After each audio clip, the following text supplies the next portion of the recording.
Hi friends, welcome to my channel Drakshayani Naidu. First time ఎవరైతే మన channel చూస్తున్నారో లైక్ చేసి, షేర్ చేసి, సబ్స్క్రైబ్ చేయండి ఫ్రెండ్స్. వీడియో చూసి వెళ్ళిపోకుండా కామెంట్ కూడా చేయండి.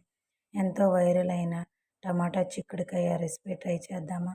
ముందుగా కట్ చేసుకున్న చిక్కుడుకాయ ముక్కల్ని కళాయిలో వేసుకొని అందులోనే కట్ చేసి పెట్టుకున్న టమాటా ముక్కల్ని, ఆనియన్ ముక్కల్ని కూడా వేసుకొని పసుపు, టేస్ట్కి సరిపడంత కారం, మీ టేస్ట్కి సరిపడంత వేసుకోండి. కారం ఎక్కువ తినే వాళ్ళైతే ఎక్కువ వేసుకోండి, తక్కువ తినే వాళ్ళైతే తక్కువ.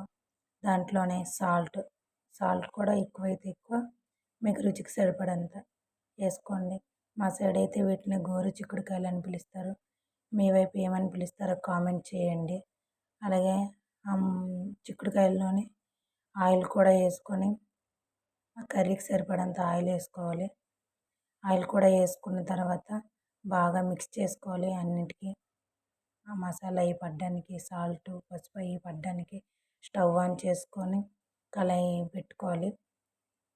దానిపైన ప్లేట్ అది మూత పెట్టుకొని ఒక 10 మినిట్స్ వరకు అయితే మనం కలుపుకుండా ఉంచేసుకోవాలి. 10 మినిట్స్ తర్వాత చూడండి, కర్రీ అయితే రెడీ అవుతుంది. లాస్ట్లో అయితే కర్రీలో గరం మసాలా వేసేసుకొని సరిపడంత రెండు వైపులా అటు ఇటు కలుపుకోవాలి. కర్రీ అయితే కొంచెం కర్రీకి పడుద్ది మసాలా అనేది. ఎంతో టేస్టీ అయిన చిక్కుడుకాయ టమాటా రెసిపీ రెడీ.